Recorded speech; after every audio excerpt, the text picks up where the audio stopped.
I'd like to declare this meeting open. Welcome to meeting number 36 of the Standing Committee on Procedure and House Affairs. Resume its study on expanding the parliamentary precinct to include parts of Wellington and Spark Streets. Our first panel consists of officials from CSIS to provide the committee with a security briefing on their work. Our second panel consists of witnesses and organizations who have been recalled to committee to provide additional information to the committee. I would like to let the committee know that all our virtual witnesses have undergone the pre-committee connectivity and audio tests. So panel one, we are welcoming today Sherry Henderson, Assistant Director Requirements, and Newton Shortliff, Assistant Director Collection. Before we start, a reminder that all comments by members and witnesses should be addressed to the chair. Ms. Henderson, please go ahead with your opening statement. Welcome to PROC. Thank you. Good morning, Madam Chair and members of the committee. My name is Sherry Henderson, and I am the Assistant Director Requirements for the Canadian Security Intelligence Service. I am joined today by my colleague, Newton Shortliff, the Assistant Director of Collection. I would like to thank you for the invitation to speak to you today and to respond to your questions. I would like to begin by speaking briefly about the mandate of the service to help situate the activities of CSIS at home and abroad. All our activities are grounded in the CSIS Act, which clearly articulates our mandate and authorities. First and foremost, we investigate threats to the security of Canada. Our Act defines the threats we are authorized to investigate: espionage and sabotage, foreign interference, terrorism and extremism, and subversion. We provide advice to the Government of Canada on these threats, including through the production of intelligence assessments and reports. CSIS may also take measures to reduce threats to the security of Canada. Lastly, at the request of the Minister of Foreign Affairs or the Minister of National Defence, and with the consent of the Minister of Public Safety, CSIS may collect foreign intelligence within Canada in relation to the intentions, capabilities, or activities of a foreign state.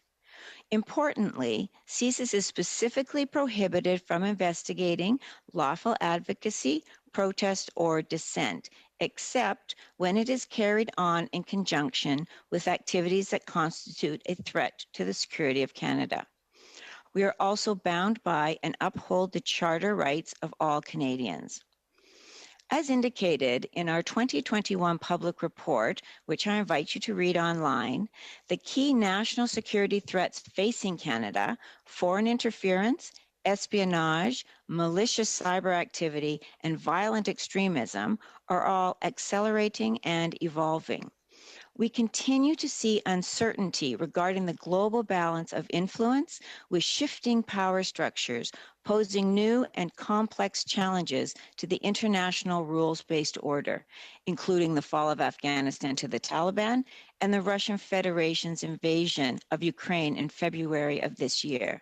Here at home, foreign interference poses one of the most important strategic threats to Canada's national security, targeting Canada's sovereignty and democratic institutions. Last year, CSIS released a report to the public on foreign interference threats to Canada's democratic process. In our report, we advise Canadians that foreign states and their proxies target politicians, political parties, and electoral processes in order to covertly influence Canadian public policy, public opinion, and undermine our democracy. We are also increasingly seeing states leverage media to spread disinformation or run influence campaigns designed to confuse or divide public opinion, interfere in healthy public debate and political discourse. Additionally, here and around the world, the continued impact of COVID-19 pandemic has reinforced the unpredictability of the current threat environment, and in some cases, exacerbated the threats. One of those is most certainly the threat from ideologically motivated violent extremism, or IMVE, which is fueled by extreme views around race, gender, and authority. It is a threat that thrives on division and festers in the online space. We continue to see an increase in IMVE attacks in Canada and around the world. Lone actors remain the primary IMVE threat, as demonstrated by the tragic June 2021 attack in London, Ontario. As our director told the Special Joint Committee on the Declaration of Emergency this past May, in the case of the Freedom Convoy, CSIS was concerned with the threat of IMVE and specifically the potential for serious acts of violence. The combination of major disruptive events like the pandemic, the ever-increasing influence of social media, and the spread of conspiracy theories has created an environment ripe for exploitation by influencers and extremists. This environment has the potential to inspire individuals to commit acts of violence.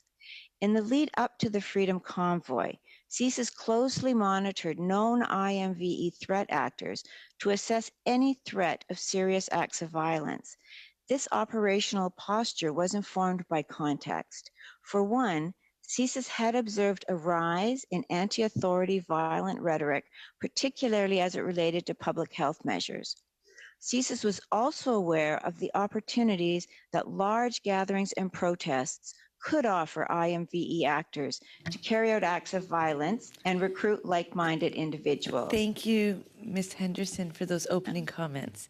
We look forward to learning more within our round of question and answers. Excellent. So we will be starting with Mr. Calkins for 6 minutes, followed by Mr. Fergus. Mr. Calkins. Thank you, Madam Chair, and I really do appreciate you being here, Ms. Henderson. I noticed that when you talked about IMVE, you said it thrives on division, and I noticed that the divisive policies of the government when it came to vaccine mandates wasn't included in the list of things that you just gave when it came to the convoy threats, but that's fine. I just would like to have that noted. When the government says things about its own citizens and takes a divisive approach in its political strategies, I think it actually creates or exacerbates the very problems and the very real problems that we have with the state of mental health of a lot of Canadians and some of the people who are inspired to do the things that they're doing. But I don't want to get involved in that. I think we're going to have an opportunity to talk about these kinds of things in the next study with foreign interference and so on. But I will move on now to dealing with the issue actually at hand, which is the operational security of Parliamentary Precinct. So I'll just start off.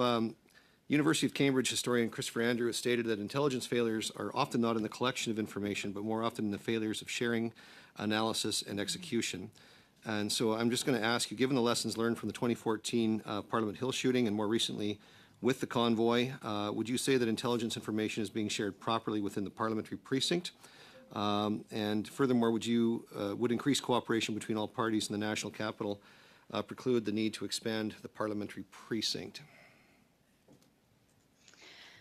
So what I would say is that we absolutely work very closely with all of our police partners, specifically the RCMP, but all police partners of jurisdiction. We have a very robust process with the RCMP in regards to making sure that we hold what we call one vision meetings, where we ensure that any information that we collect or the RCMP collect, which could lead to threats to national security, is shared so that the appropriate body can engage under their mandate. So we have constantly continued to strive to improve information sharing and ensure really good communication between all parties. There's always room for improvement, but it is an ongoing effort to ensure that every party that could be potentially impacted by a piece of information receives that information and can respond to it under their mandate. During the recent convoy in Ottawa, did CSIS have a relationship and a communication exchange with Parliamentary Protective Services or the Sergeant-at-Arms? Hello, sir. I'll take that question.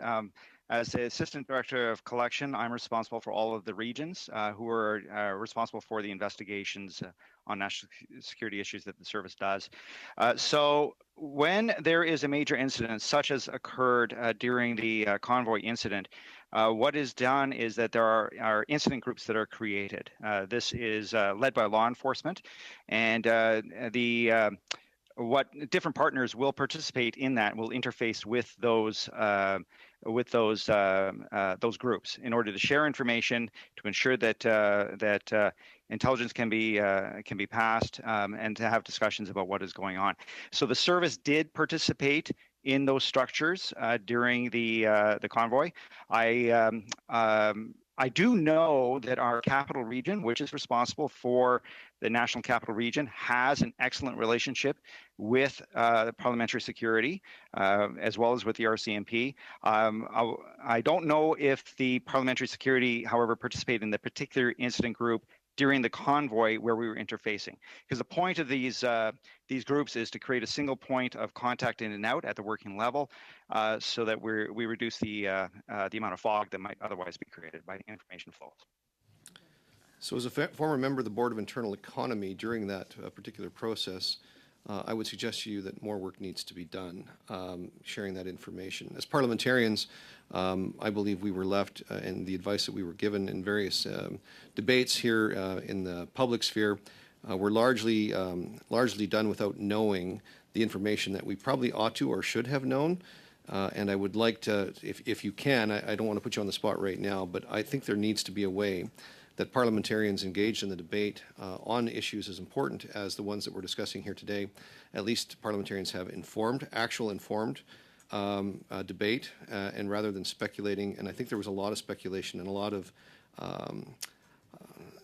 lot of uncertainty about what was actually true and what wasn't true insofar as what the intents of some of the people involved in the convoy actually were. But given that Wellington will be seeing many changes over the next few years, including the new Block 2 plans, renovation to the Parliament, as well as the West Memorial Building and heating and cooling plant, do you believe that the expansion of the precinct should be left to a panel of experts? I mean, should it be, and should you be providing advice as one of those experts? There was a former NDP MP here that I didn't agree with much, but he said that we shouldn't, as parliamentarians, be picking out the drapes, the colors of the drapes in the building, but we should be providing oversight rather than actual planning. So, do you think that that should be left to a panel of experts? And as such, have you been consulted as a potential member of that panel?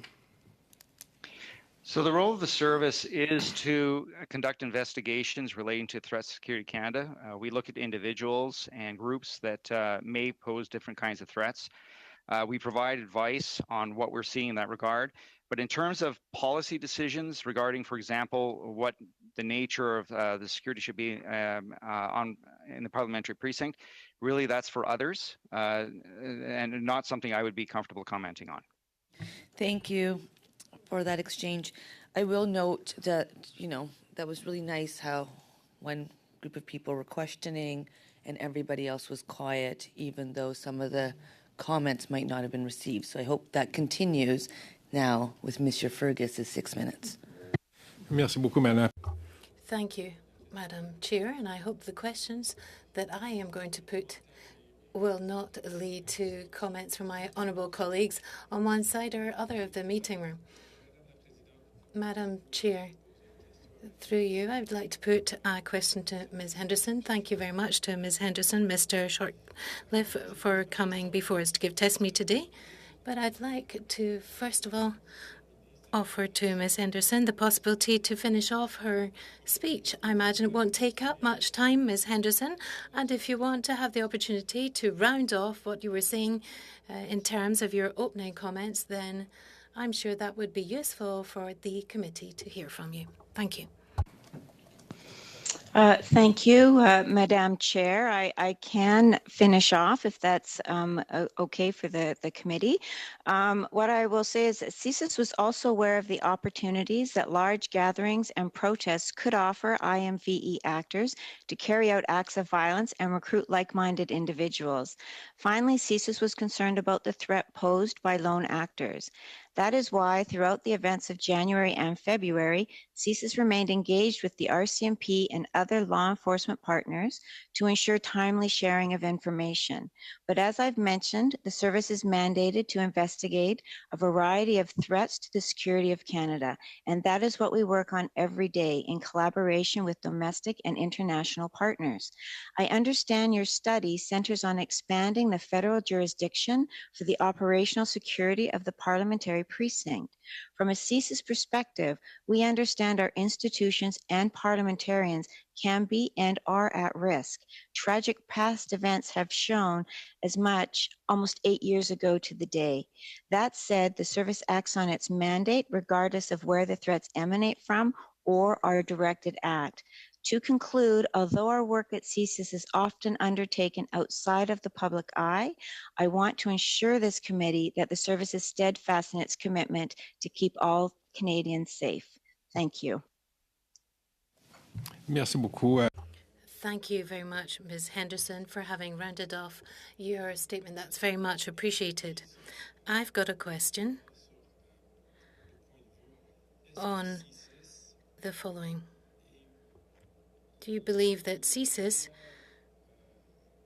is the best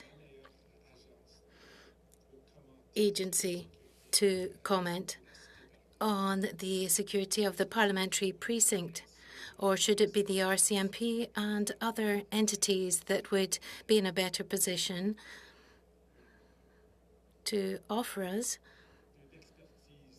their expertise on security matters related to the parliamentary precinct?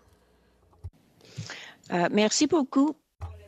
Thank you very much for that question. I'll answer in English because of the nuances that sometimes have to come across in the answer. What I would like to say is that CSIS looks at threats and investigates threats all across the country, and those threats could be directed at any area, any potential individual. And so what we do is we collect that information, develop our assessments, analyze it, develop our assessments, and would provide it to the other bodies. Those bodies, such as the RCMP or the relevant police services, could then use that information to help assess the threat in regards to a particular situation. So while we may not be commenting particularly in regards to the parliamentary precinct, we can speak and provide information in regards to the threat that we are seeing across the country, and in some cases, what we are seeing around the world that is impacting the situation in Canada. Madam Henderson. Thank you for that response, Ms. Henderson. And now a more theoretical question, and I'm taking into account what you've just explained. Do you believe that, generally speaking, is it better to increase the security of a key institution such as the Parliament or the Privy Council Office or the PMO's office? So is it better to have as much security as possible? So is it better to have more or less separation between these important offices in terms of traffic flow of private vehicles such as cars and trucks and so on? From the CSIS perspective, we wouldn't necessarily comment on the actual physical security around certain areas. What we would do is try and get a very clear appreciation of the threat environment that we are currently facing, recognizing that that threat environment does change. At the moment, we are from the ITAC, our national threat terrorism level is at medium. If there were situations where we were collecting information to indicate that there was a potential increase that could lead to an increase in the threat assessment, then that needs to be taken in consideration in regards to the protection of certain areas, depending on the threat on that area. It can change and alternate and move depending on the threat environment that we are seeing at the time. And we would hope that that information and assessment could be used to determine, for your determination, sorry. Est-ce que la situation So if the situation becomes safer or less safer, what do you believe, depending on the trends that you're seeing? I want to just confirm. Je veux juste assurer que I just want to make sure that you can hear in English if I'm speaking in French. Is it working for you, Mr. Newton and Ms. Henderson? Is the interpretation coming across into English? That's great. And I'll turn to Ms. Goudron for 6 minutes. Thank you very much, Madam Chair. And thank you to the witnesses. I'm learning more today about CSIS, the Canadian Security Intelligence Service, and I understand your role to keep us informed on potential threats.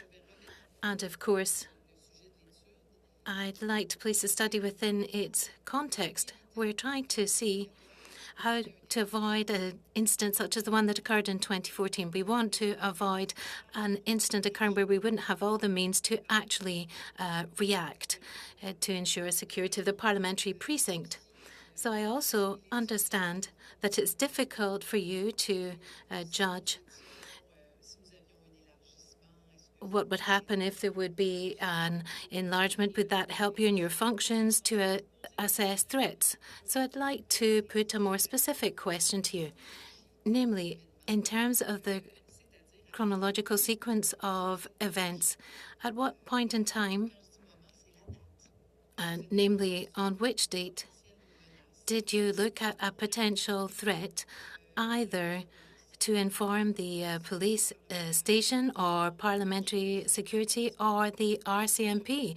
Could you give me the chronological rollout of the actions that you took at that point in time?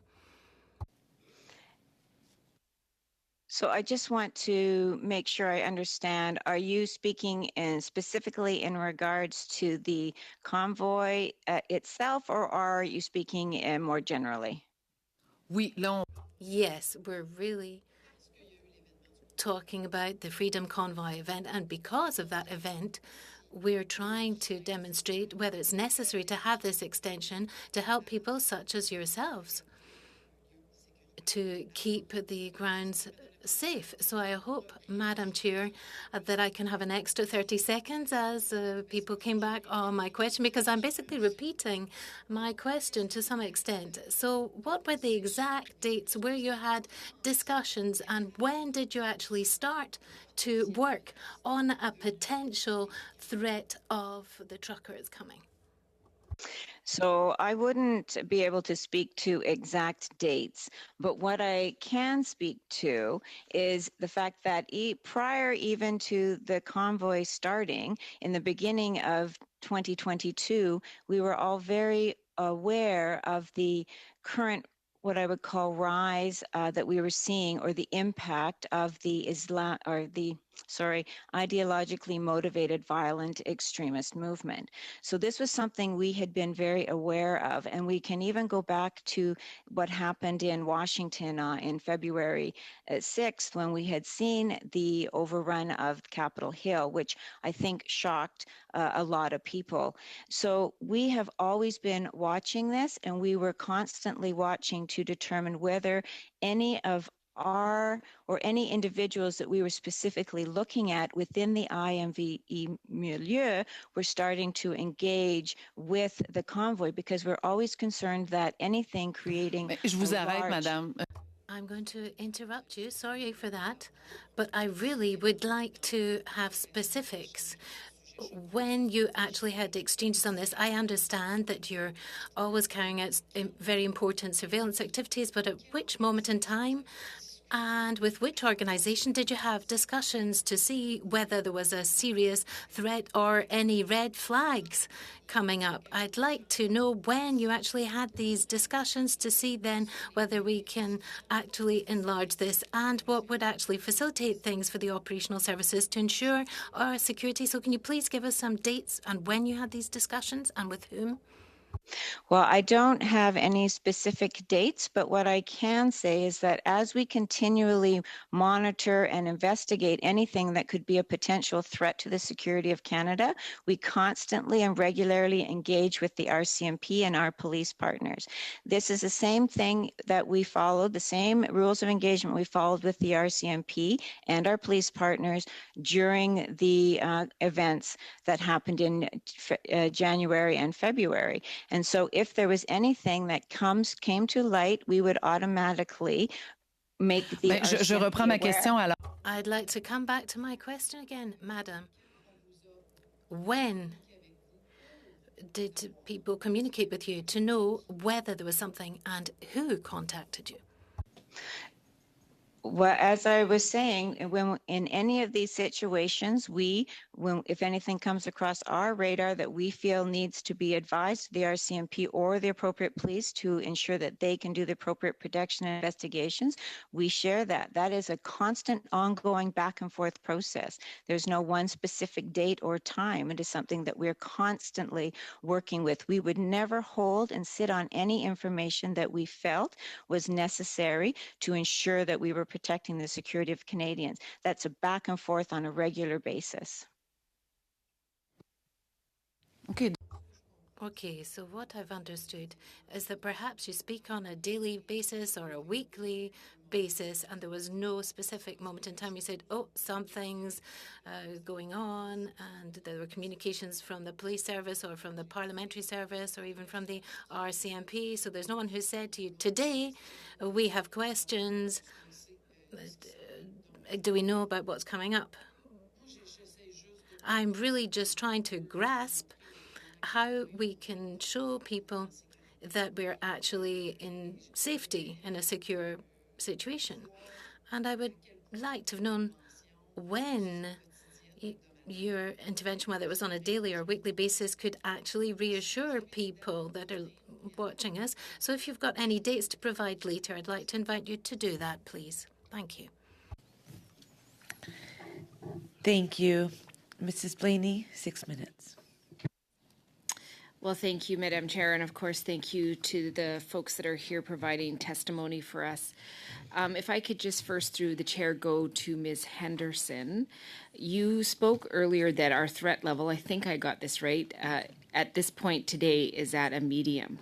So if that's the case, I'm just wondering if you could tell us what the threat was between January 22nd and the 29th, and then from the 29th until the convoy was removed. From my recollection, the threat level in Canada has remained at medium, actually since it became part of the regular process as it became part of the regular process in setting the threat level following the tragic events of 9/11, it has been at medium. So, okay, that's interesting to me. So I guess, is there a measurement that is for internal threats and then a measurement that's for external threats, or is those two things combined? So that the national terrorism threat level is set by ITAC, our Integrated Terrorism Assessment Center. They have a very solid methodology that they use. I wouldn't be able to go into specifics and explain it to you. And they actually set the terrorism threat level for the country, but they do look at areas around the world as well that may impact on us, not necessarily, but because we have so many Canadian interests all around the world, they want to make sure that Canadians are aware of potential threats outside of the country. We can also engage with Global Affairs Canada because they also on their website list the various threat Thank you. That's occurrences. helpful. You've answered my question. So I guess my question is just one of the things that we have heard, of course, is that there's multiple jurisdictions specifically around Parliament, and that sometimes figuring out who's in charge of what and when feels like it's a bit of a challenge. So I'm just wondering, from the perspective of your department, would it be easier to deal with future events that come of this scale if they ever happen again? Having the jurisdiction expanded, would that make any significant difference in the ability for you to do your work? Perhaps I'll answer that question. So when there is an incident of this nature, as I mentioned before, we usually join the intelligence groups that are created by law enforcement. Our primary counterpart for national security incidents is the RCMP. They are the designated lead for national security incidents. But of course, depending on where events occur, there's also there can be issues with local police services of jurisdiction and who's doing what and that sort of thing. And I know this was a very complicated issue during the crisis earlier this year. But for the service, it likely would not make a very big difference because our main interface is still through the RCMP and through their integrated security enforcement teams.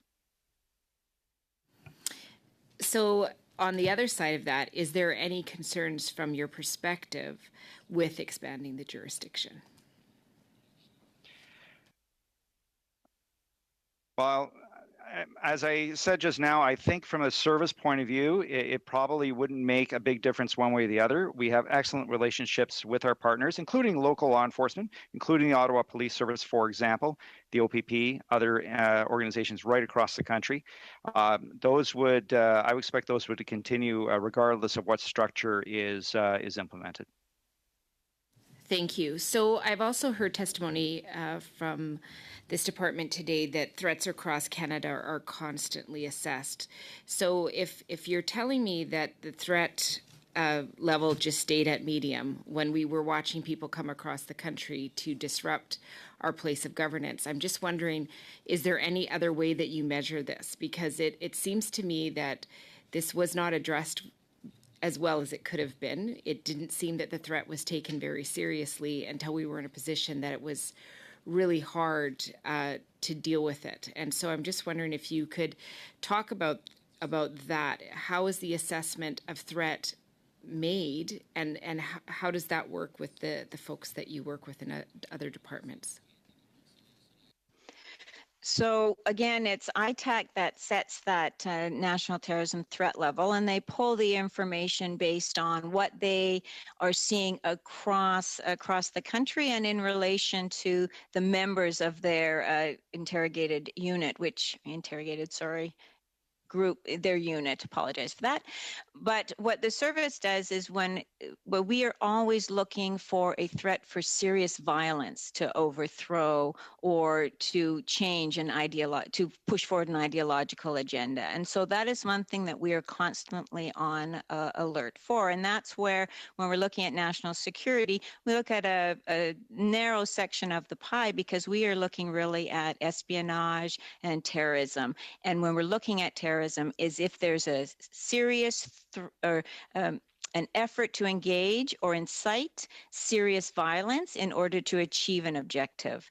And so if we see anything, then that information would be fed into ITAC, and they would use that in order to help determine whether or not they would change that threat level. Thank you. Thank you.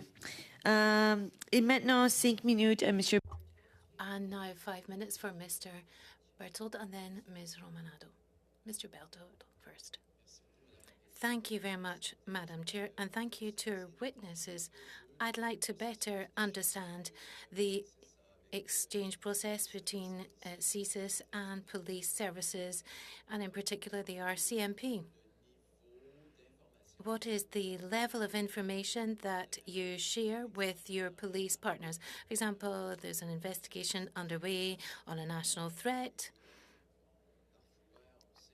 and sometimes we know that certain police services are very careful when it comes to divulging information so they don't harm their own investigation. So in this particular case that we're talking about, What was the level of information that you communicated to the RCMP about these investigations that were underway and that involved or not the events that were underway in Ottawa specifically? Qu'est-ce qui fait en sorte qu'on parle? What's the trigger for sharing information or not flowing from CSIS? Un des deux. Merci pour One of you, go ahead, please. votre question. Thank you for that question. In English, just to make sure that I'm clear, the trigger for sharing information is related to if we perceive there's a possible threat to the security of Canada, and as we mentioned earlier, we do investigate the activities of certain individuals who we believe may be engaged in threat-related activity. So, and that, as Ms. Henderson has said, this is a discussion that goes on all the time. With our law enforcement partners, particularly the RCMP. And this is done through a number of different venues. It is done at our headquarters level through headquarters to headquarters meetings where we discuss official, for example, what can be passed officially that might be that law enforcement might be able to use in their own investigations. But there's also tactical deconfliction that occurs at the regional level between the regions and the integrated national security enforcement teams on specific individuals that we're both aware of. This is to ensure that we're essentially not tripping over each other in our investigations and that key threats are identified. One of the most important roles in this is that if we become aware of information that, for example, there's a threat to life or a threat of serious violence, we will find a way to get that over into the hands of law enforcement so they can take action as quickly as possible. Beyond that, we do have challenges. Madame la Présidente. So, Madam Chair, if you allow me, if I've correctly understood, there's different filters, there's different levels of approval before you share information. Is it a short-term, medium-term threat, for example? It seems that there's several levels before the information is transferred to the RCMP, or in this particular case, before it's been passed on to the Parliamentary Protective Services. Imagine there's a level of confidence and trust between the two services that has to be assessed before you share information. Would that be correct? Angela, c'est correct. Yes, that is correct. We share information at different levels, indeed. And it depends on the objective behind sharing the information. Information at the strategic level, at the headquarters level, and that's where the official disclosures will occur. And this is because we have to carefully manage what is provided from the service to law enforcement, mainly because of intelligence to evidence rules that can make it very difficult for law enforcement to see a prosecution through if we then have to withdraw information later on to protect our sources and methods of operation. But at the tactical Madame la level, Présidente. Oui. Madam Chair, yes, I understand. Thank you. You've understood very well, and that's confirmed that there are several levels. So if I've correctly understood, when information is provided, it has to go through different levels of approval within CSIS. Several people have seen this information. So when the Joint Committee on the declaration of emergency got documents from the government that said that CSIS had no fears at the moment of the Freedom Convoy, no fears to share with citizens. We can understand that several authorities within CSIS had actually shared and approved that statement that was made. Well,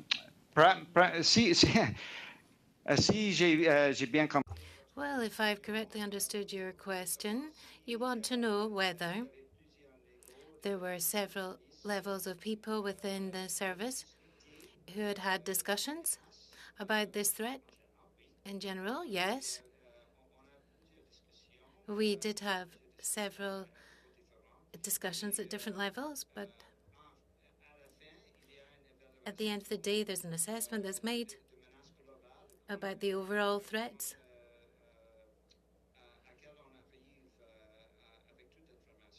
And that's we establish these threats based on all that information. Thank you. Madame Romanado. Thank you very much, Madam Chair. And through you, I'd like to thank the witnesses for being with us today. For the purposes of this study and focusing on whether or not the expansion of the parliamentary precinct, the protection of the parliamentary precinct should be expanded. In terms of physical security, so what we were talking about focusing on is whether or not Wellington Street and perhaps Sparks, should those streets be closed to vehicular traffic, and should the jurisdiction of the security of those streets move into the Parliamentary Protective Service? And one of the witnesses that came forward, Senator White, brought up a situation, and we heard it also from PPS, that during the illegal occupation, there were trucks parked on Wellington, that there was no intelligence to understand what were in those trucks. And one of the concerns was, obviously, we all know what happened with Oklahoma City.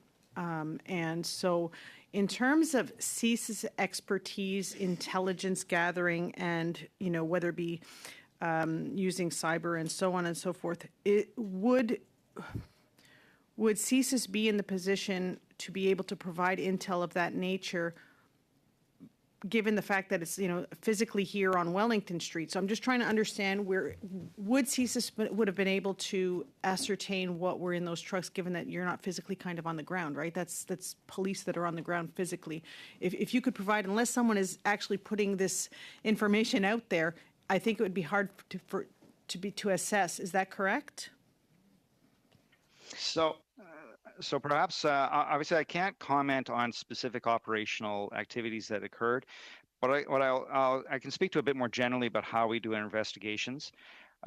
So we have a number of authorities under the CSIS Act. CSIS Act permits us to investigate to the extent that's strictly necessary, threats to security to Canada. We use a number of methods for doing that, including interviews, surveillance, and things like that. We can apply for federal court warrants for intrusive techniques. To do a search, for example, of a vehicle would require a federal court warrant, for example. And you'd have to be able to demonstrate that there is a reasonable grounds to believe that there is a threat in order to get that warrant. That's in our CSIS Act. So the practical applications is that sometimes we're in a position to provide useful intelligence, and sometimes we're not.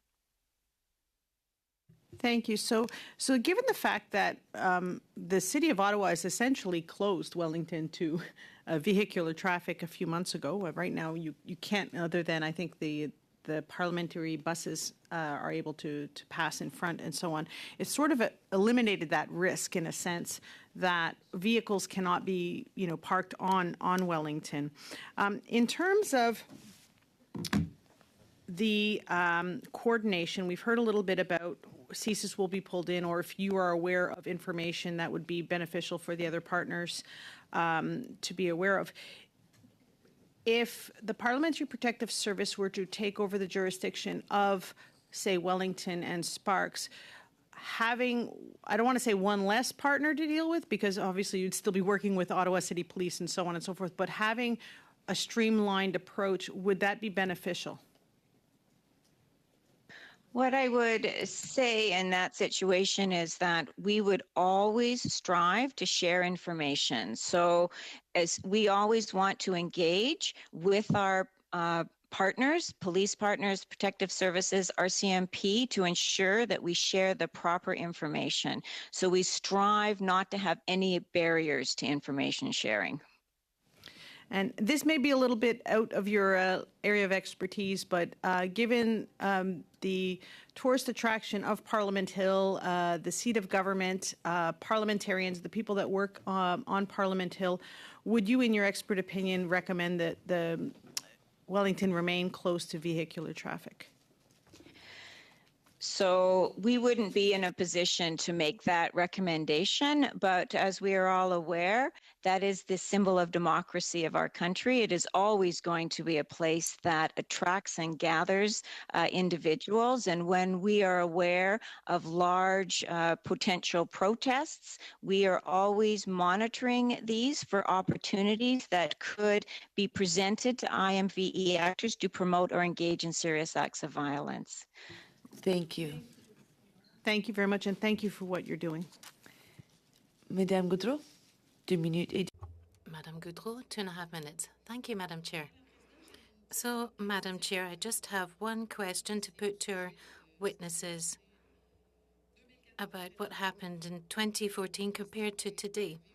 So my question is whether in the framework of your duties, have you noted a difference in these operations? Because I didn't get an answer earlier to know who exactly intervened with this concern and who raised the red flag. Was it the police services or the RCMP, or was it the Parliamentary Protective Service, the PPS? Sorry, I was getting mixed up with the acronyms there. So I'd like to know whether since 2014, because you've said in your testimony that that was 8 years ago, so have you noticed a difference in terms of the safety monitoring strategy applied in the parliamentary precinct? I wouldn't be able to comment specifically on the safety strategy applied within the parliamentary precinct. What I would say is that since the events of 2014, we have certainly worked tirelessly to ensure that we are closely coordinating any potential threats to the national security of our country, any potential threats to any area in Canada that would be considered, or actually any area in Canada which could be a victim to a national security threat, that we are collecting information to the best of our ability and sharing that. And we are always striving to improve the information sharing practices. It's extremely important that we improve communication, and we consistently work to ensure that that information is appropriately shared. Parce que j'ai du temps, je vais... As I have some time, I'm going to put another question to you. So if you have the opportunity, we're asking you how could we improve things to contribute to your great work? What would be a very important element for you so that you could offer even better surveillance of the threats? One of the things that would help us greatly in this day and age is the ability to really access and use data. We did get changes to the data regime in C-59, but from what we're experiencing, it is still not as fluid. We want to ensure that we, of course, respect the privacy of Canadians. We are fully bound by charter, but we need to find an ability to be able to crunch and use data to help us assess threats as we move into the future. Thank you. Mrs. Blaney, 2.5 minutes. Well, thank you, Madam Chair. And I want to come back to one of the questions from Ms. Romanado around the security of the trucks. That was a significant concern. And we have heard testimony that the RCMP did not have the technology required to determine what was in those trucks. So I understand that you can't tell us everything, but I feel like there's a pretty significant gap there. And is there any way that we can do better? And do you have any recommendations around that? And do you have any way to have intelligence on this issue? You don't have to talk specifically, but I'm concerned in the long term that if there isn't a process to make sure that we can assess this, it provides a risk that we are now proclaiming for everyone because this is on the public record. So at that time, what we tend to do, and Newton spoke about this, is we really closely monitor all the opportunities that could potentially arise in this type of environment. And we're closely keeping an eye on the potential for anyone to incite or lead to engaging in violent extremist activities. So while, as I noted before, we do not monitor legal protests, but we certainly keep an eye to make sure that we're aware of anything, if there's any outward influences, external influences that could lead to potential serious violence. And we also continue to monitor other streams of intelligence reporting so that we can collect and get a better picture. And that's why it's so fundamentally important that we continue to communicate, because each agency engaged will have a small piece of the picture that could help create that better picture. And so again, it goes back to really good communication and information sharing and breaking down any barriers that prevent that sharing ability. So just quickly, what I heard is that your concern really focuses around lone actors that could provide violent outcomes, and that is directly linked with extremist groups. So just want to make sure that that's clear. So I would say that our concern is not only lone actors. Lone actors are difficult to find many occasions, but we certainly want to have a really good appreciation of the environment and any potential inciting that could lead to lone actors engaging. Thank you. Mrs. Bluck, 3 minutes. Thank you very much, Madam Chair. It's good to be here again today, and I've appreciated the testimony that we've heard so far. So during the course of the testimony that was given, we've heard that the engagement of CSIS is based on whether or not they perceive a possible threat to the national security of Canada and at what level. And so my question goes to the documents that were tabled with the Special Joint Committee on the Declaration of Emergency. And according to those documents, the National Security Advisor's briefing to the Cabinet on the protests the night before the invocation includes the comment, and I quote, CSIS-CSE, no concerns at this time, end quote. Can you shed some light on the service's lack of concerns about the protests even the night before the Emergencies Act was invoked? So while I can't speak to particular investigations, what I can say is that we were watching for any opportunities that the protests could have presented to IMV actors to promote or engage in serious acts of violence. And we were constantly monitoring streams of intelligence reporting. When we are doing our intelligence assessments, they are constantly changing, and that can evolve as we watch any situations evolving. So what can happen one day may change to the next, depending on what we learn through another stream of intelligence reporting. How much time? A minute and a half, okay. Thank you. So again, during the protests, a few individuals with perhaps a flawed understanding of the Constitution promoted a so-called manifesto, which was rightly dismissed. However, some members of the Liberal government claimed this represented an attempt to overthrow the government. On the other hand, the Special Joint Committee heard evidence just last month from the Parliamentary Protective Services and from our Sergeant at Arms, who used to head the RCMP branch for protective policing, that they did not consider this to be a serious threat to national security at all. In fact, Mr. McDonnell said, quote, "I didn't take that comment seriously." Does the service share the perspective of our House's own security professionals?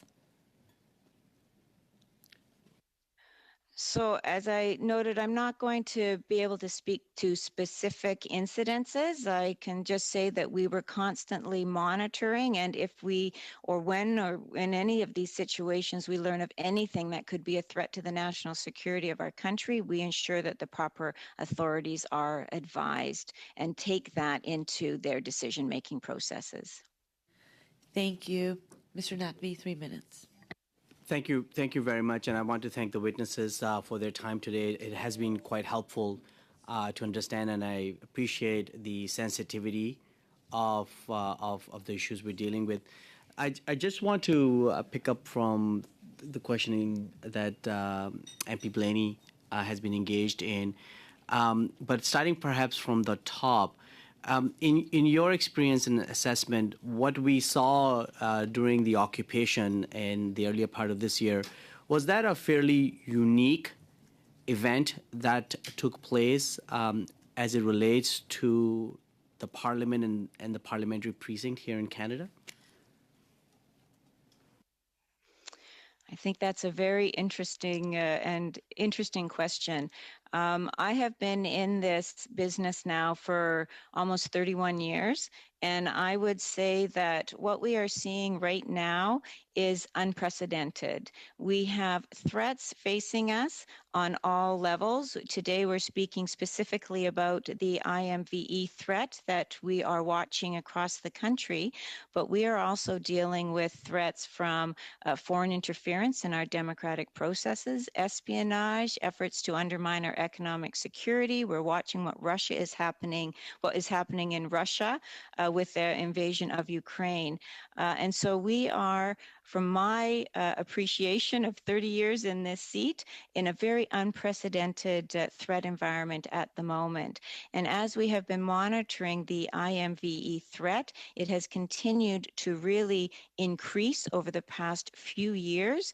And I think, again, it is unprecedented. Thank you for that very thoughtful and enlightening answer, concerning answer.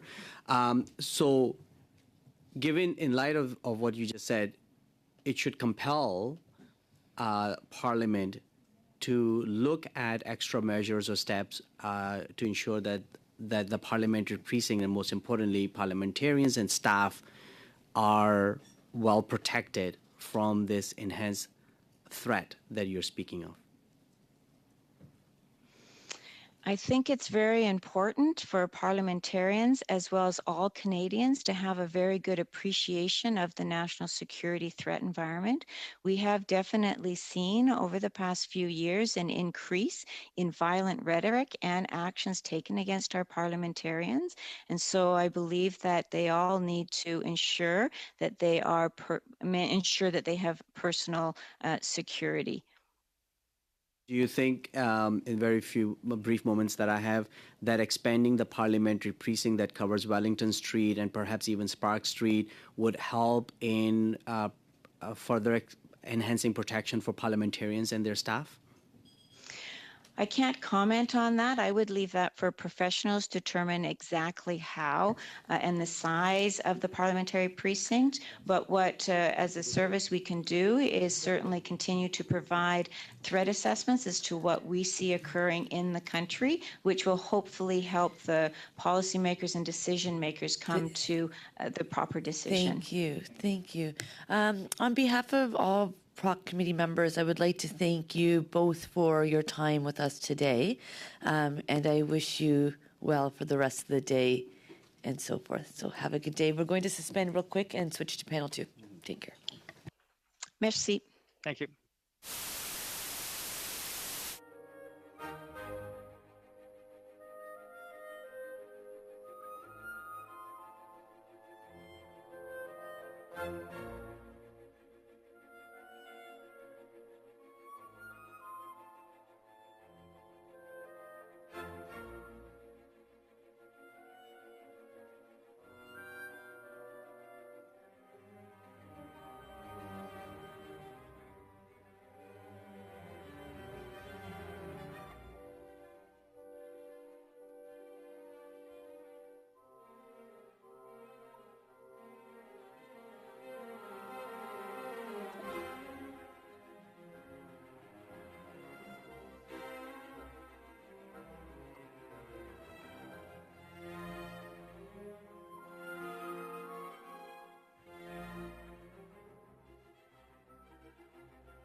today at the Procedure and House Affairs Committee. I would like to welcome our guests. We have with us Michel Bédard, who is the law clerk in Parliamentary Council. We have Ellen Migueles, Vice President, Capital Planning, and Toby Nussbaum, Chief Executive Officer from the National Capital Commission, joining us by video conference. We also have Trish Ferguson, Deputy Chief with the Ottawa Police Service, who's joining us by video conference. And then in person, we have Larry Brookson, Chief Superintendent with the Parliamentary Protective Service. I would like to start with Mr. Bedard, up to 3 minutes for your opening comments. Welcome. Madame la Présidente. Thank you, Madam Chair, members of the committee. Thank you for having invited me to appear today. My name is Michel Bédard, and I'm the Interim Law Clerk and Parliamentary Counsel of the House of Commons. Parliamentary Council provides comprehensive legal services to the House of Commons and its members. I trust that my testimony today will assist the committee in its study on the extension of Parliament Hill and the Parliamentary Precinct. Under the Parliament of Canada Act, the Parliamentary Protective Service, or PPS, is responsible for all matters respecting physical security throughout the Parliamentary Precinct and the Parliament Hill. Parliament Hill is defined in the Act as the grounds within the City of Ottawa, bounded by Wellington Street, Rideau Canal, the Ottawa River, and Kent Street.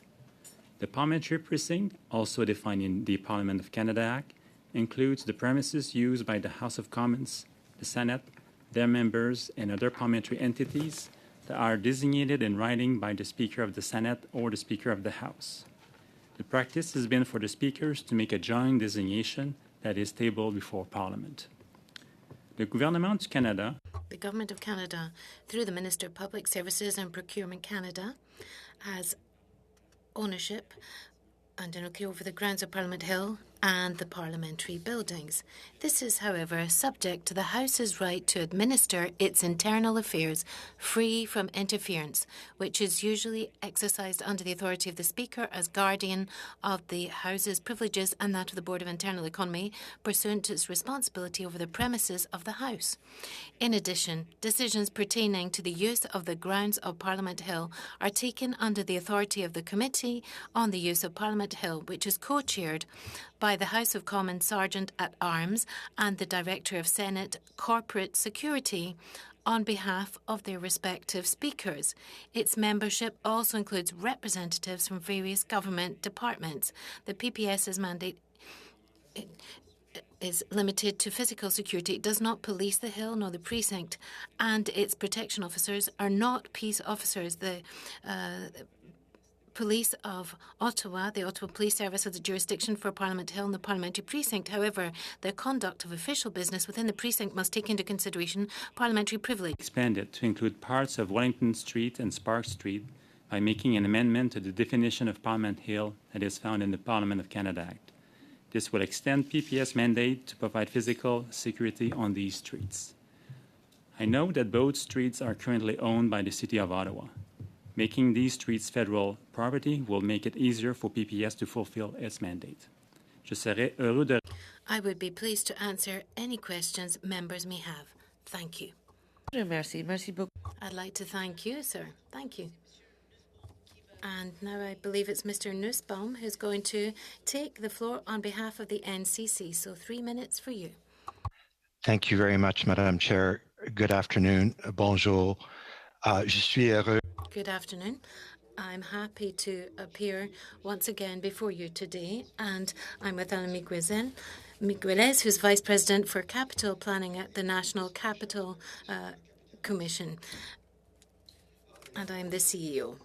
Of the NCR, we are pleased to be here with you today to provide our observations on the long-term impacts of the closure of Wellington Street. In June, we had the opportunity to highlight the importance of rethinking the stretch of Wellington Street in the parliamentary precinct as the symbolic heart of our nation along Confederation Boulevard. We discussed with you at that time how its reimagination should occur in the context of a number of ambitious capital and city building projects currently underway. These include projects such as the Cliff Plant, the Alexander Bridge replacement, the revitalization of the former Nepean Point, and of course, the rehabilitation of Center Block. We feel that this reimagination could also usefully think about studying and enhancing the street in its entirety, from the Portage Bridge all the way to the east to where it meets Rideau Street, which is an important intersection at the heart of our capital. And this exercise could also fit well with an exercise that the NCC is currently engaged with, which is the renewal of one of our master plans, the Core Area Sector Plan, which will set the vision for this area out for the next 10 to 15 years.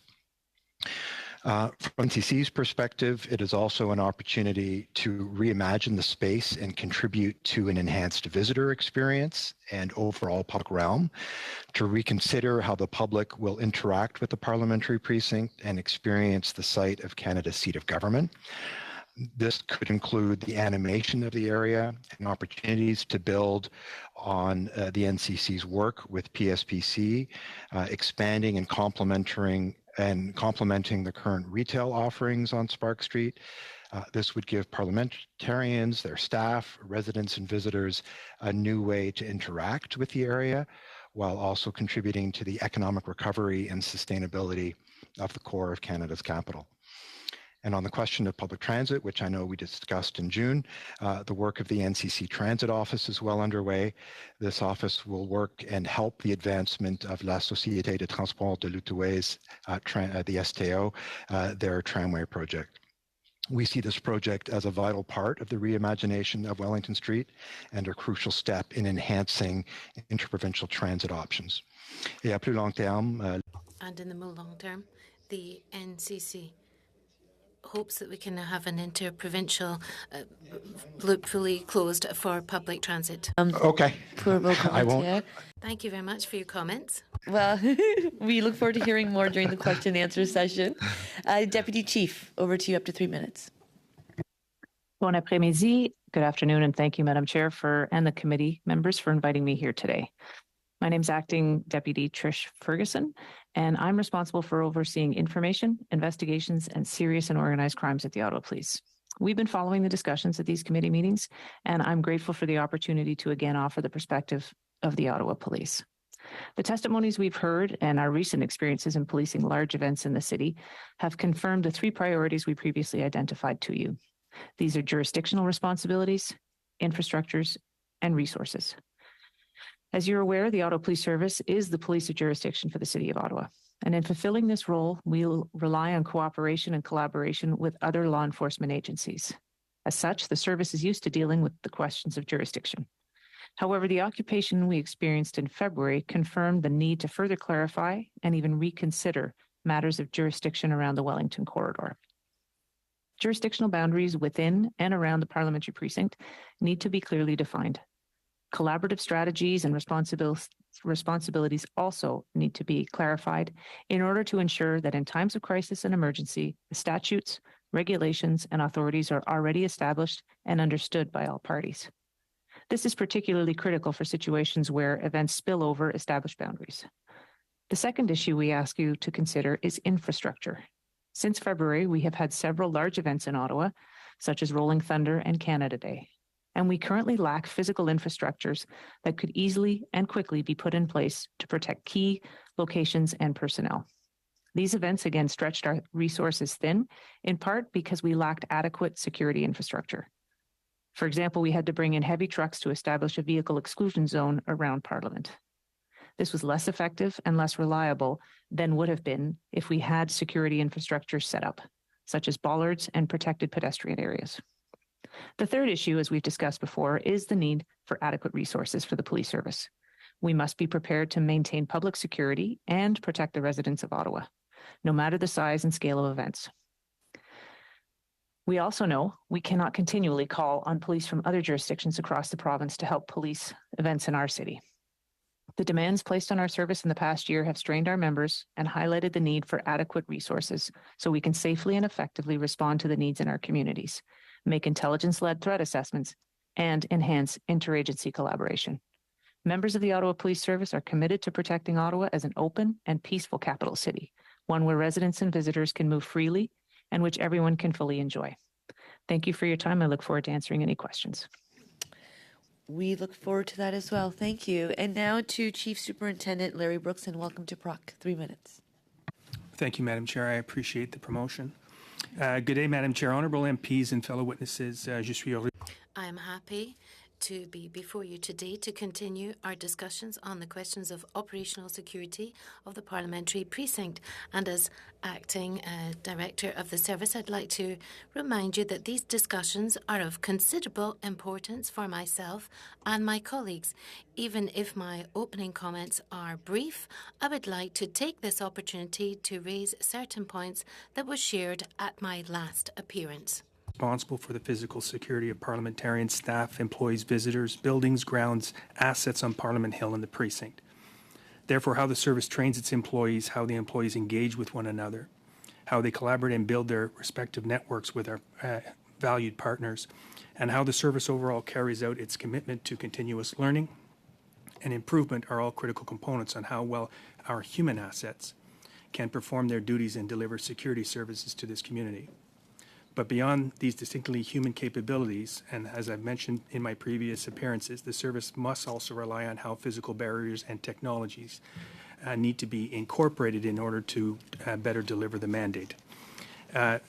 This stays true regardless of the precinct boundaries. Operational readiness and response capacity of the service depends on how human resources, physical barriers, and technology work together to create an integrated physical security system that can serve in an optimal way our parliamentary community. Times be sensitive. I recognize that today's meeting is being conducted publicly. Please trust I will contribute to the discussions as openly as I can. Thank you, Madam Chair. Thank you, Mr. Brookson. And now we will start with our 6-minute rounds with Monsieur Berthold, suivi par Monsieur Berthold and then Mr. Naqvi, please. Thank you, Madam Chair, and thank you to the witnesses to be with us today. I have a question to put to Ms. Ferguson. You have declared that there's equipment that's missing to actually control big events around the Parliament Hill. So there's technical means and infrastructure that do exist that would make the Wellington Street more secure when these big events take place, so that we could then keep it open the rest of the year? Does that exist? Thank you for that question. If you don't mind, I'll respond in English because I'm more at ease in English for technical terms. You're asking about if there are existing structures that could be put in place. And I think from a policing perspective, we have many partners throughout the world who are policing capital cities and who we could potentially rely upon for best practices for any existing structures.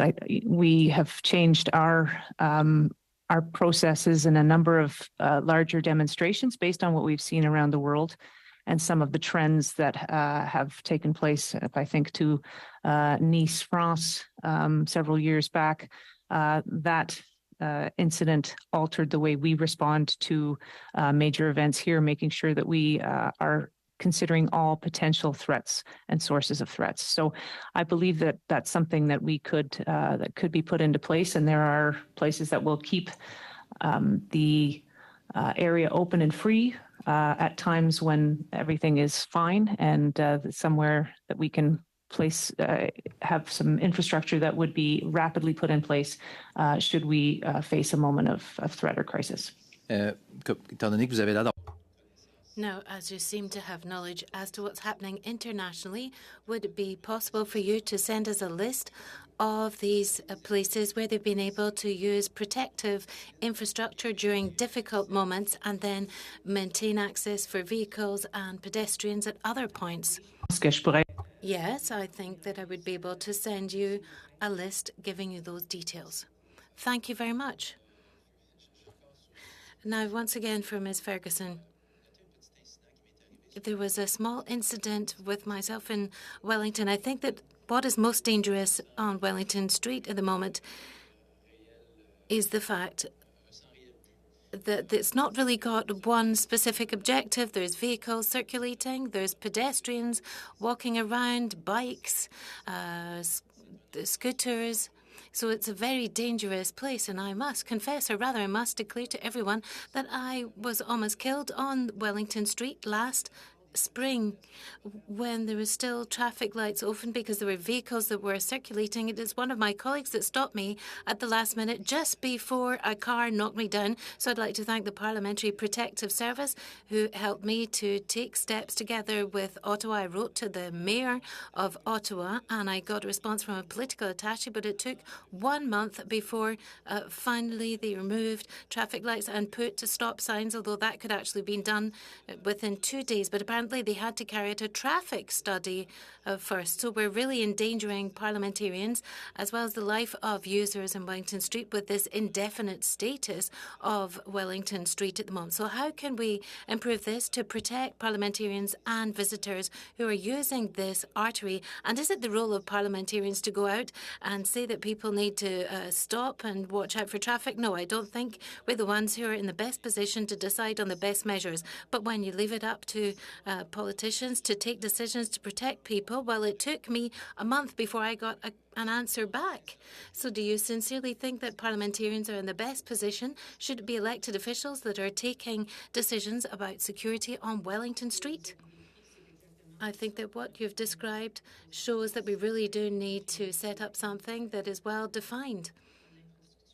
And we need to have a certain infrastructure elements. I must admit that 1 month is a bit lengthy, but I cannot speak on behalf of the City of Ottawa and the decision that they've taken. We, on our side, in the Ottawa Police Service, we would be very much interested, of course, in ensuring the safety of our people and, of course, for our parliamentarians. And here I'm putting a question open to everyone, because here we have to decide about expanding the federal jurisdiction for the operational security of the Parliamentary Protective Service. And from what I've understood from Mr. Bédard is that the PPS has to ensure the protection of individuals and not actually slow people down if they're going too fast. For example, the role of the RCMP is to see if there's any fears coming up, and the role of the Ottawa Police Service is to ensure that municipal bylaws and other provincial regulations are actually respected. So how can parliamentarians take such an important decision, such as this one, to say which security service should actually take care of some of our streets or part of our territory? Perhaps I'll turn to Mr. Broxson on this, or Mr. Brookson. Merci bien pour. Thank you very much for that question. And I too will answer in English, because I want to make sure that I can use the correct technical terms to explain the situation. This appearances I've been clear on needing the authority to make the precinct safe. Wellington, I don't have the authority over Wellington Street. So all I can do is have our protection officers keep eyes and ears of what's happening on Wellington, but to this point, I can't engage on Wellington. Thank you. Mr. Naqvi. Thank you very much, Madam Chair, and through you to Mr. Nussbaum, who knows that I listen to every one of his words very, very carefully always. And so I'm still hanging on finally. So can you finish your thought? Suspense is killing me.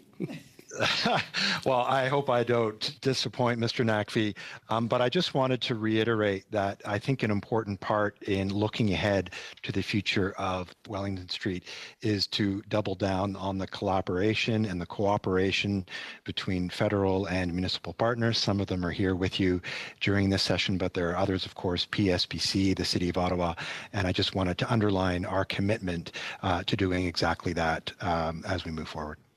Thank you. That's great. Thank you. And I really appreciate that comment, because I think that's going to be key as we move forward. I'll continue with you, Mr. Nussbaum. You were here June last. We've had some major events, as Deputy Chief was pointing out. Since then, mostly thankfully of festive nature, like Canada Day. We also had the somber moment of National Day on Truth and Reconciliation. What has been the experience from NCC's perspective of the closure of Wellington thus far from vehicular traffic? So thank you for the question. I think in terms of the events that we experienced, that we saw, that we witnessed in the capital this past season, I think they went off very, very well. So we had events like Jazz Fest in Confederation Park. We had Blues Fest at Le Breton Park, of course, Canada Day celebrations and National Indigenous Day. I think the experience was positive. People understood that Wellington Street is closed, so they made their plans with that in mind. We have an interest shared, I'm sure, with the City of Ottawa of increasing use of the Ottawa Light Rail Transit. So I think there's an understanding now, and as the city moves to its phase 2 extension of that project, that more and more we want citizens who are coming to events in the core of Canada's capital to arrive there by other means than private vehicle, whether it's transit or walking or cycling. So I think the Wellington Street closure was well known, and as a consequence, we didn't see the kinds of tie-ups that we might have otherwise expected. Thank you. I'll come to you, Mr. Brookson. The closure of Wellington Street thus far, even though it's not part of parliamentary precinct, as SPPS does not have much jurisdiction over it, regardless of that, has it made it easier for your team to fulfill its mandate around providing safety for parliamentarians and staff? I think the current state of Wellington Street, the way it's been set up, is for law-abiding citizens. Anybody that has an intent or a threat, it's wide open. So there are no barriers. Thank you. So through you, Madam Chair, expand on the word barriers. You're talking about physical barriers. You're talking about psychological barriers. What's in your mind when you speak of barriers?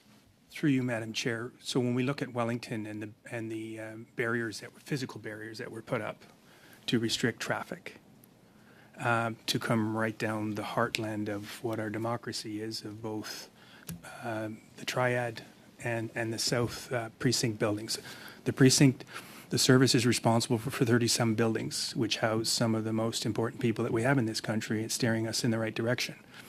The suggestion that Wellington comes right down the heart of it, unabated, is a concern to a service that I'm responsible for. So although I can appreciate the reduced traffic since last winter, it's still extremely porous. Extremely porous. So I've got 2 minutes. I've got two very quick questions for you. Do you think expanding the parliamentary precinct to include Wellington Street up to Spark Street would help in undermining the porousness that you speak of and enhancing security for parliamentarian staff and the community writ large? Through you, Madam Chair, my position has not changed, and the answer is yes to that. Thank you. My second question is, do you think the next step on top of that, which is to transfer Wellington Street from municipal government to federal government, will also further enhance in making sure that you're able to do your duty well? Through you, Madam Chair, yes, that's correct. Thank you. I'm done. Thank you. Excellent. Madame Gaudreau, 6 minutes. Merci. You have 6 minutes, Ms. Boudreau. That was a surprise. I was really concentrated there, Madam Chair, because for those who are watching us, you have to understand. Sorry, I'm a little bit finding it difficult to concentrate. So we've had lots of answers to our questions in previous meetings, but it seems now that we're seeing that there is a design that's evolving, and this has just been reconfirmed, Madam Chair, with Ms. Ferguson, that there's a question of infrastructure here, there's a question of resources, and also a question of jurisdiction. And I've also heard from Mr. Bédard, who said, yes, it's feasible within the rules that exist in the House of Commons so that we can better carry out our roles and responsibilities. And I've also heard from Mr. Brookson, who has learned a great deal and has certain clear recommendations to make, because at its last testimony we talked about the 6 services within the command and control post, and then the relevance of working together.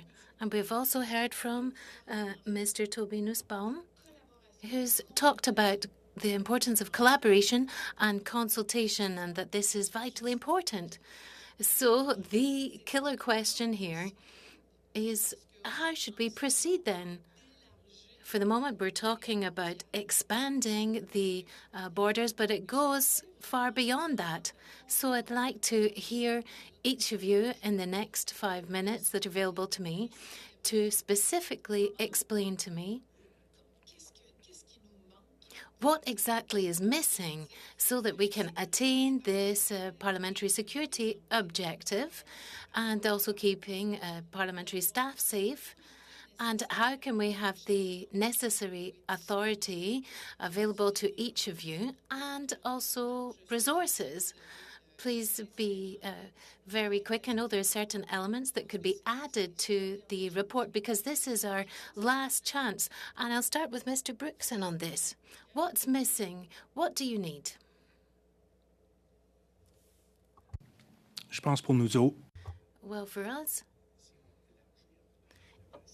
if we expand the precinct, then there will need to be investment.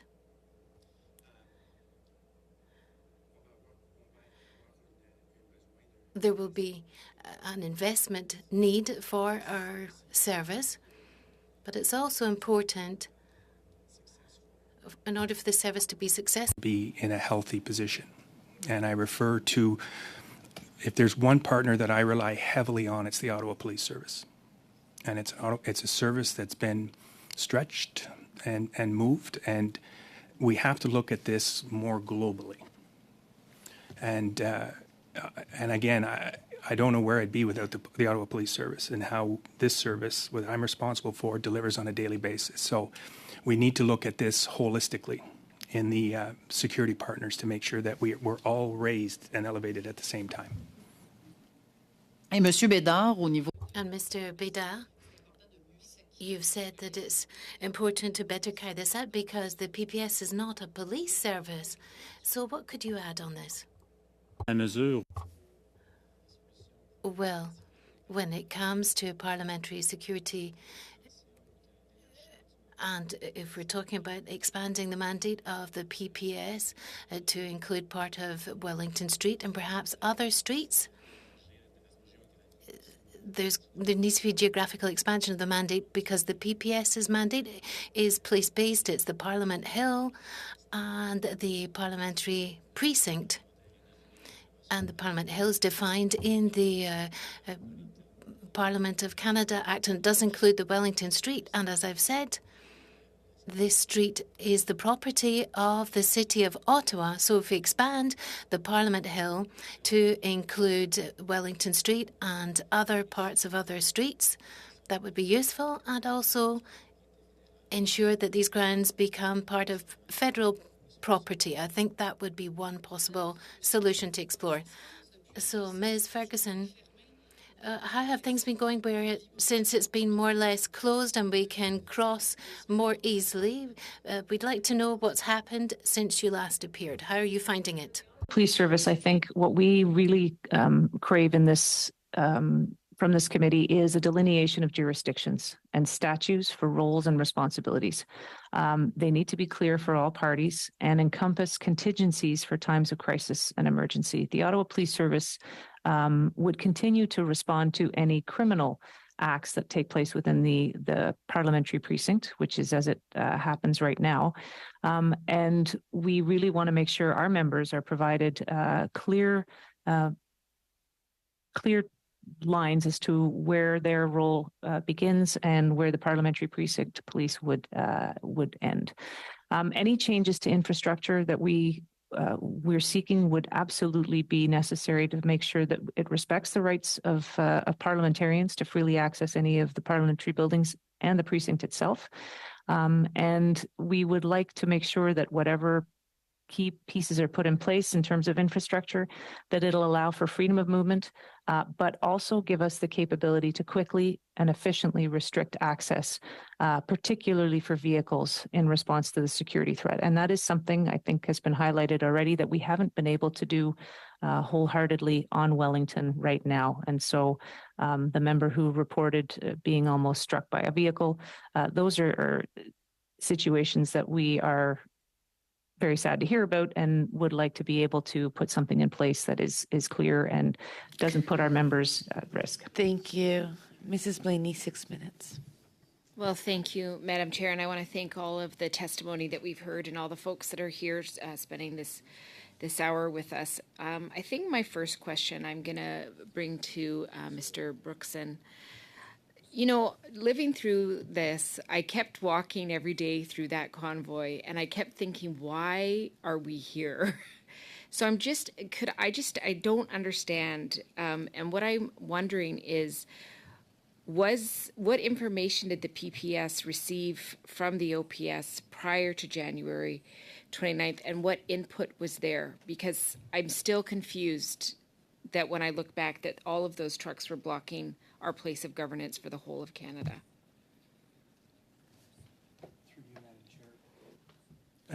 Thank you for your question, Ms. Blaney. Obviously, the community shares its information within the security partners. So, you know, from the date of departure, where the convoy started, the numbers that were coming, that was something that the service was aware to, and we commenced our preparation for that specific to our protective mandate. The remaining policing operations, that was left to the policing partners, and the service did not have a role in that.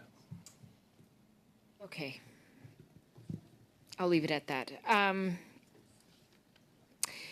I guess my next question is, as we're having this discussion, I just want to make sure that citizens are well aware, because we know that in this area that we're talking about expanding the jurisdiction, there are people living in that area. So just to clarify and put on the record, if it was turned into federal jurisdiction, which would really allow, and you've made that very clear, Mr. Brookson, through testimony, that it would allow for a lot more security for this place, would there be any interruption for citizens? So if they were in trouble and they had to call 911, would that just continue as is? Sure, it would continue as is. Thank you. So sorry, through the chair, Mr. Brookson talked about just the accessibility still. We do have blockades up. I appreciate that I can get across that street a lot easier when I'm going to different meetings that I have to attend. But I still see people driving through and often think, I don't know that they should be doing that. But of course, they are doing that. So I will first come to you, and then I will come back to the Deputy Chief to ask a question about that. But what kind of changes, if the jurisdiction was expanded, what kind of changes would be there to provide more security for that space, and how would we monitor, and what capacity would the role of PPS have to monitor that? If somebody drove on or came onto that space just thinking they're going to take a shortcut, what kind of powers would that department have? Through you, Madam Chair, some of the pieces that we've already commenced on is having we have a considerable amount of cameras that file into our OSC, so our Operational Support Center. And some of the pieces that I've asked for as of this morning, understanding that Wellington is going to be a little bit more used with vehicles. I'm working with PSPC to and get a list of authorized vehicles so that the service knows that when we see a vehicle going down that road, from the license plate, we know that it's authorized. And vehicles that are not authorized, we'll be contacting through our OSC to the Ottawa Police Partner to respond and deal with the unauthorized. Thank you. I appreciate that. So if I could just come to the Deputy Chief. Again, this is something that I have noticed, and I don't know. I wouldn't know if they were an authorized vehicle or an unauthorized vehicle. And I'm just wondering, right now in this sort of interesting stance that we are, what are the police doing around monitoring that on that Wellington? Thank you for your question, through you, Madam Chair. I think, as Mr. Brookson explained, we are in very close contact with the PPS. We do joint training with them. We have done a number of tabletop exercises, which has assisted us in getting some clarity around the response that's required. As it pertains to vehicles, we know that there are vehicles that have traveled up there. Certain vehicles are required for whether it's maintenance of property, city officials who need to be in that area. And we know that it is not entirely solidified and a safe space or secure space at this point in time. And we look forward to some clarity around this from this committee on where they would like to see that happen. And we will certainly enforce and abide by whatever is decided. Well, thank you. Also, through the chair, of course, to the deputy chief, one of the things I heard in the testimony very clearly was that police are stressed and that there's a concern, it seems to me, around human resources and not having the people to do the work because police have experienced a lot of challenges. I'm just wondering if you could expand on what that means for us in this particular place. Again, thank you for your question. And through you, Madam Chair, you are correct. We are very much in a place of lacking resources, and our members are stressed and stretched. However, we continue to police the City of Ottawa and the wide expanse of geography that we have, and we do that to the best of our resources. Ideally, we would be able to position officers at both ends and any of the gaps along Wellington Street, but fundamentally, that's not something that we're able to sustain long term. So we look for a solution to this, and as I mentioned before, happy to support whatever is decided. Given that mentioning resources, we are very much looking forward to a decision on that. Thank you. Mr. Calkins, 5 minutes, followed by Mrs. Romanado. Mr. Calkins. Thank you, Madam Chair. Not our first chance to have a conversation, Mr. Brookson. So I think there's a reasonable expectation that Canadians have access to their parliamentary precinct. And in the spirit of maintaining the openness that's here and the openness that's been here since I've been here, which is 2006, and seeing people come and go off the grounds, the front lawn of Centre Block, I can't wait for the day for that to be open again, and if we can get Parliament looking the way it used to look. But notwithstanding that, I've also seen significant security upgrades here. There was not, basically there's barricades now. We have 2 tiers of security even within our own precinct. Not to mention the potential 3rd tier that we're talking about, which is the outer boundaries of the parliamentary precinct and even the national capital region. But in listening to your answers, I can understand where you're coming from. Your perspective is, and your mandate would want you to be able to secure this area as much as possible. So given those 2 solitudes, I don't think we can physically just restrict access and vet every single human being that wants to come in and out of the downtown core or even in the parliamentary precinct. I don't know if that's humanly possible. So that means that we have to rely on, not solely on physical infrastructure, but we have to rely on intelligence infrastructure. I think, I'm not sure what you're willing to share here, but based on conversations that we've had in other places, I was left with the impression that Parliamentary Protective Services was not treated as an equal partner in the eyes of the joint services that are providing security and protection and sharing of intelligence. And if we're going to extend your jurisdiction and your mandate, it would be, I would be remiss in my duties to protect people if you did not have the same capabilities to, or were not seen as being an equal partner to the Ottawa Police, to the RCMP, or an equal recipient of information from somebody like CSIS. So can you tell me, if we were to recommend as this committee that the PPS should expand its area of responsibility, that I can do so, I can make that recommendation confidently knowing that the PPS is completely capable and completely in the loop in the intelligence infrastructure of downtown Ottawa? Madam Chair. Mr. Culkin, thank you so much for your question. First and foremost, certainly not within the service is the objective or the goal here to put fencing and barbed wire around the parliamentary precinct, but I appreciate the extent of that question. The service in supporting Parliament, because this service belongs to Parliament, doesn't belong to the RCMP, doesn't belong to the Ottawa Police, it belongs to Parliament, truly tries its best to work the shadows. So we're not here to impede, we're not here to obstruct, we're here to serve. So, and that's the objective of the service, and that will continue. With respect to our partners, the service has made leaps and bounds in the past few years. First of all, being recognized, because we know the service that was here before, and everybody just saw that service, and everybody didn't recognize or understand what Parliamentary Protective Service was, and that has significantly changed over the last 2.5 years. I only know intelligence as to how it's provided. I can't talk to what's being held back. What I am receiving, I'm very comfortable with. And that's from all security partners. I'm not going to name them all for obvious reasons, but all security partners, I'm well comfortable on that. If something's coming our way, my phone will ring or the team's phone will ring. And that comes through whether it's the Ottawa Police Service, the RCMP, or CSIS, or our partners over. We've done a lot of work over the last 3 years with the multi-jurisdictional response initiative. And this is an initiative that was born out of the 2014 incident.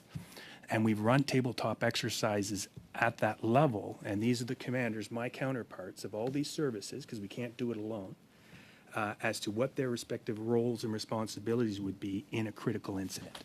And that work continues between the service and the Ottawa Police Service, specific to critical incident that the service would have control of. We all know how long a critical incident lasts for, roughly 3 to 5 minutes, and it's over.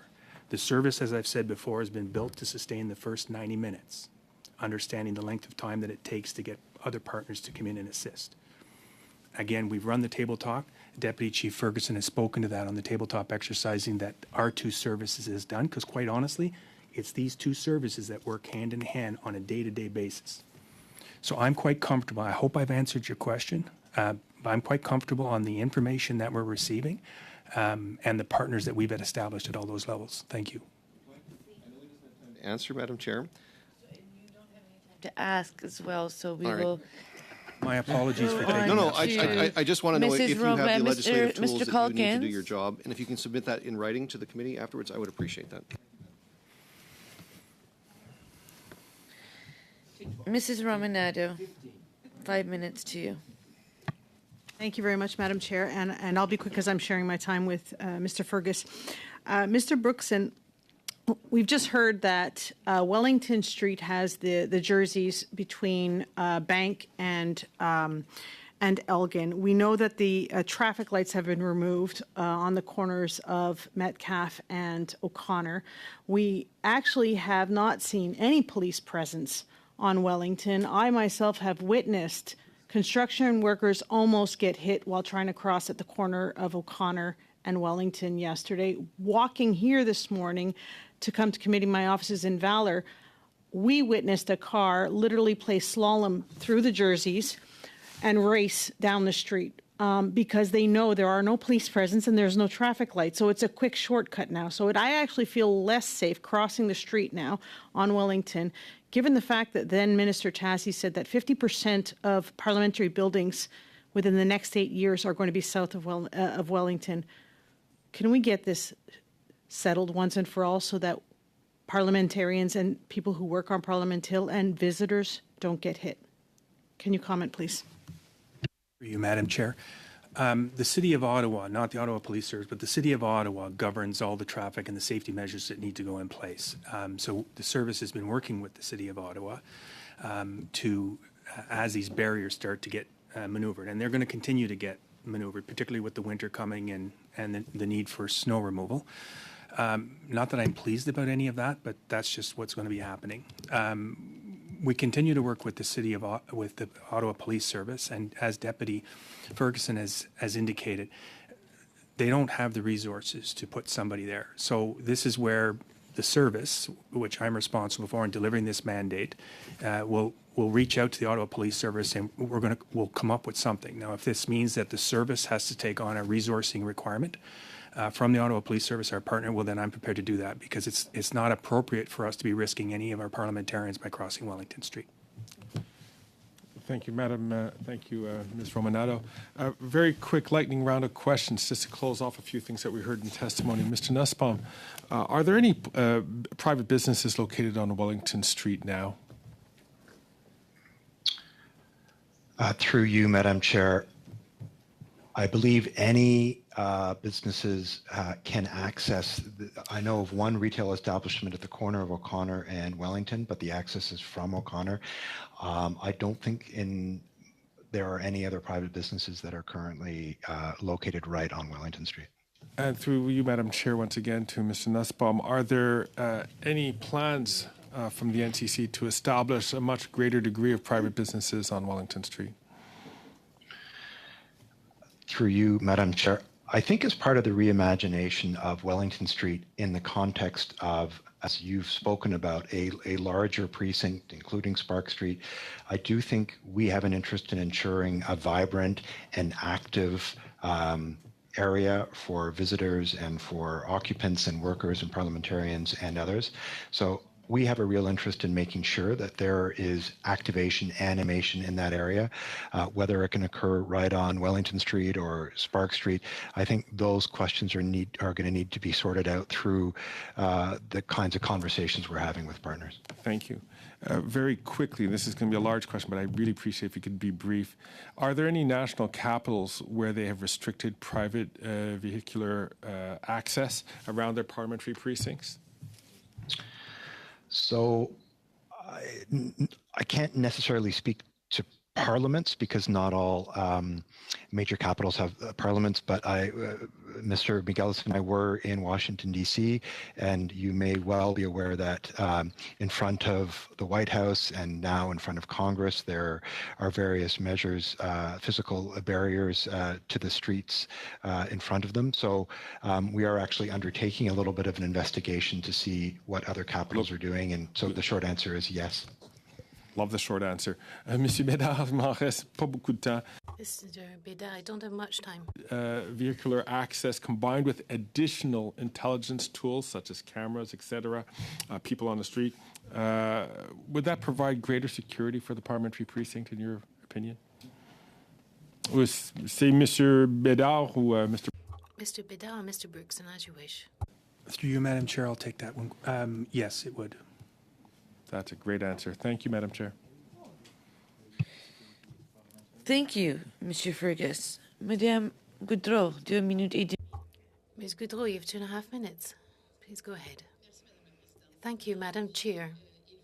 So, in life, we have to assess what's happened so that we can correct things for the future. So I'd like to hear, perhaps we can start with Mr. Brookson. I'd like to know what was missing and will not happen again, and we don't want anything like this to happen again, but what was missing in the overall process from the very outset, which meant that we found ourselves faced with an occupation? What was missing? Where were the gaps? Madam Chair, as I've comme j'ai expliqué, as I've explained several times when I've come before you, authority over Wellington Street, that's what was missing for me. Because in the discussions that I had with the Ottawa Police Service, I had the mandate to close, or I had a demand, a request to close the Wellington Street, but it was not accepted for one reason or another. I don't know why. But for my mandate, that was a big change, to have authority over Wellington Street and perhaps Sparks as well, so that if there was a threat or an incident came up, so that our service would have the authority to close that off. And then a final question through the chair. If we go for this expansion, we've mentioned the question of resources that are very precious and hard to find at the moment. Are you able to continue to provide the services not just within this potential new geographical area of the parliamentary precinct, but also outside when it comes to the security of parliamentarians. I shall answer in English in terms of technical terms. It's where humans will only get us so far. It's why we have technology to increase our capability.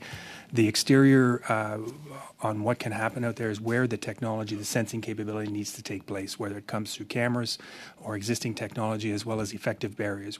My biggest concern is vehicles being used as threats or weapons, whether they're large vehicles or small vehicles being weaponized. So the effective barriers and the technology, it's not necessary that I need more guns on the Hill.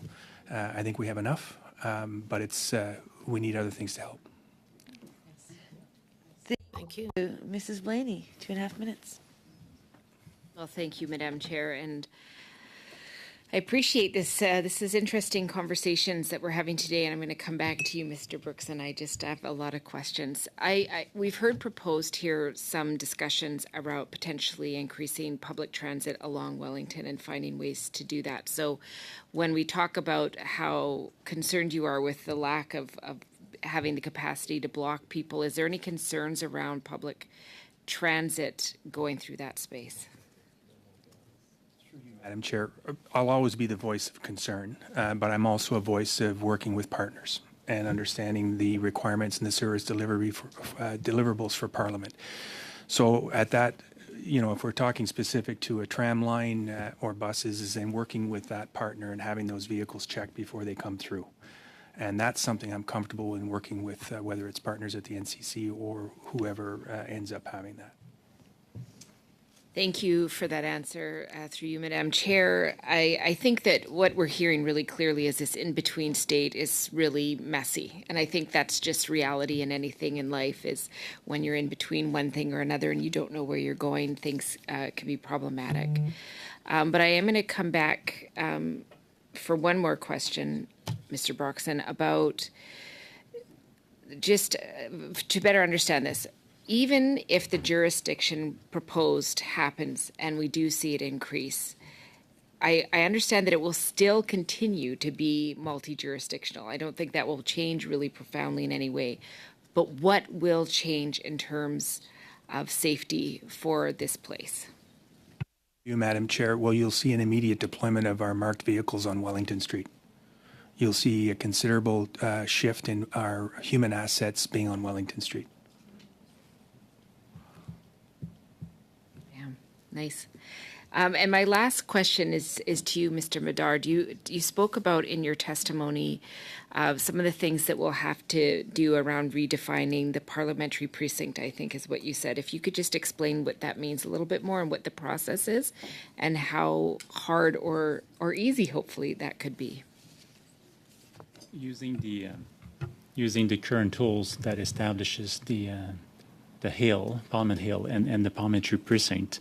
Currently, the mandate of PPS is circumscribed to the Hill and the precinct. The Hill is defined in the Parliament of Canada Act.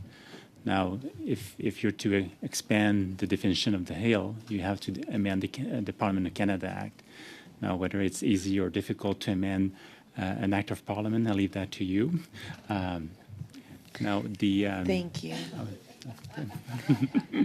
Since you've left it with us, we appreciate that.